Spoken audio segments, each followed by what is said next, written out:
What's up guys, XHOUNDISHx here, and today we had some more Rise of Iron news, some pretty interesting bits of information that came in the form of Game Informer's latest article called 3 Days Exploring Destiny Rise of Iron, and they basically talk about their experiences while they got to play Rise of Iron at Bungie. There's some pretty awesome stuff, and I will highlight some things in this video. If you do want to get the lowdown on everything they had to say, I'll link the article in the description box below. So starting out with the Archon Forge, we heard a little bit more about this. So essentially the rewards will be pretty good for the Archon Forge, but you will have to fight your way through hordes of enemies which end ultimately in a boss fight. You do have to clear the waves of enemies quickly though, otherwise the boss won't spawn and you won't get that high-end loot. So it's the closest thing to an actual kind of horde mode, more so than the Court of Oryx and Prison of Elders was. Some story context to the Archon Forge is that it's essentially a place where the low-ranking Fallen go and offer scavenge Siva tech that they found in the hopes of joining the fight with the Siva splicers, so that's pretty cool as well.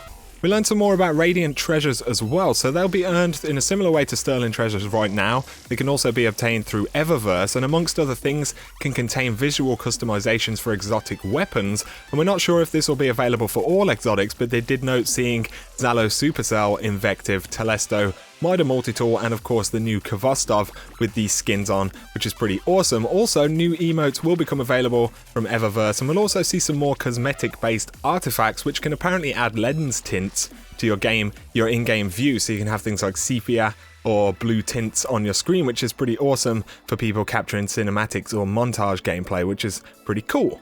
From the sounds of things, Trials of Osiris is going to go away for at least a couple of weeks, as Bungie said that they'd reassured Game Informer that Trials will return shortly after the launch of Rise of Iron, and players won't have to wait weeks like in the Taken King. So it sounds like there will be a short break before Trials returns with new gear, but Trials will be in full sway shortly after the release of the expansion. The new strike in the DLC is called the Wretched Eye, and it's going to have us journey through a series of old silos, working our way up to a group of Siva-infected splicers, and when playing the strike multiple times, we're going to be able to find different pathways through the silos area, which sounds super cool. I can't wait for more PvE content, and also we'll have the revamped strikes, which we've yet to learn much about as well. Game Informer did ask Bungie about vault space upgrades, and Bungie said that they weren't planning anything for this release, which is pretty interesting because a few weeks ago, I think Eric Osborne did tweet saying that vault space wouldn't be in concern again for Destiny, so I'm not quite sure what all of this means. Maybe there'll be another system in place for gear,